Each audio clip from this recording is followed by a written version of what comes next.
We know Lionel. Known for making model trains for well over 126 years. And whatever this slop is. Of course, they're known for making O-scale models that have been passed down to various generations. But what if you brought a model train into full scale? That's what happened in 1992 on a small short-line railroad in southeastern Michigan.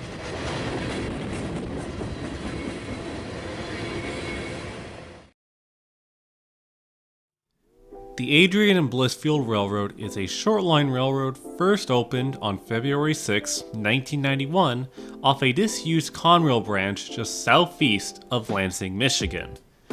The railroad runs local freight service around Lenawee County in the state of Michigan, with additional operations such as the Lapeer Industrial Railroad, the Detroit Connecting Railroad, and the Jackson-Lansing Railroad as some examples.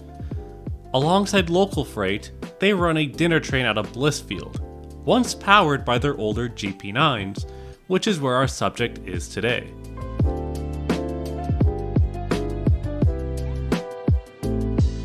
You see, the railroad roster consists of this.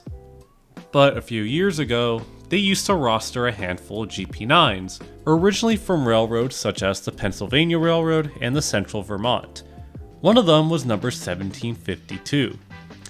Built in March 1957, it originally served on road freight service on the Central Vermont, often working in states such as New Hampshire, Vermont, and New York up until its transfer to Michigan as it became Grand Trunk Western number 4554, sporting the railroad's iconic bright blue and red livery, alongside the wet noodle that was pretty much inspired by Canadian National. It was from this point onwards in the 70s that 4554 began serving the Midwest in freight service alongside second-generation EMDs. By 1991, 4554 was sold to the Adrian and Blissfield alongside fellow GP9 number 4545, as the unit was renumbered to 1752. But this unit got some special treatment, as it was outshopped in 1993 in a livery commemorating Lionel Trains.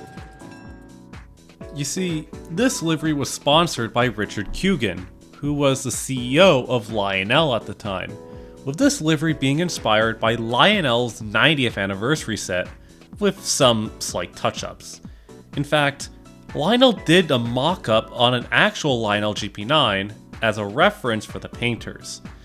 The locomotive was painted an orange car body with dark purple lens and frames, alongside the top of the unit painted in the same color, including the dynamic brakes. And to top it off, there was a white line cutting through the orange with the text Lionel Lines on the long hood, including white on the handrails with no highlights for steps or grabs on the unit. And I gotta say, it does capture the look of what a Lionel livery would look like on an actual locomotive.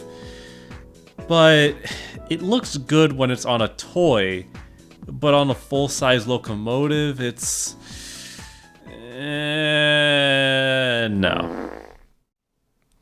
This livery would remain on the unit well into the 1990s, but by 1998, it lost its Lionel markings, and by the 2000s, it gained white stripes on the nose.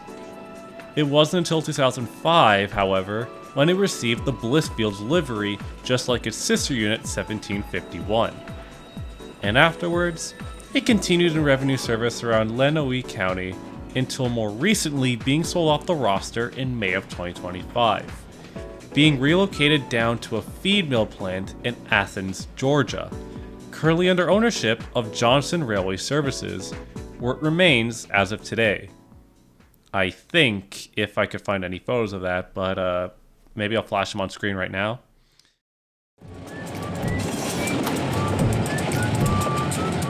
While the scheme only lasted a few years in revenue service, it provided an interesting look when a model train company went full scale with a livery on a full-size locomotive.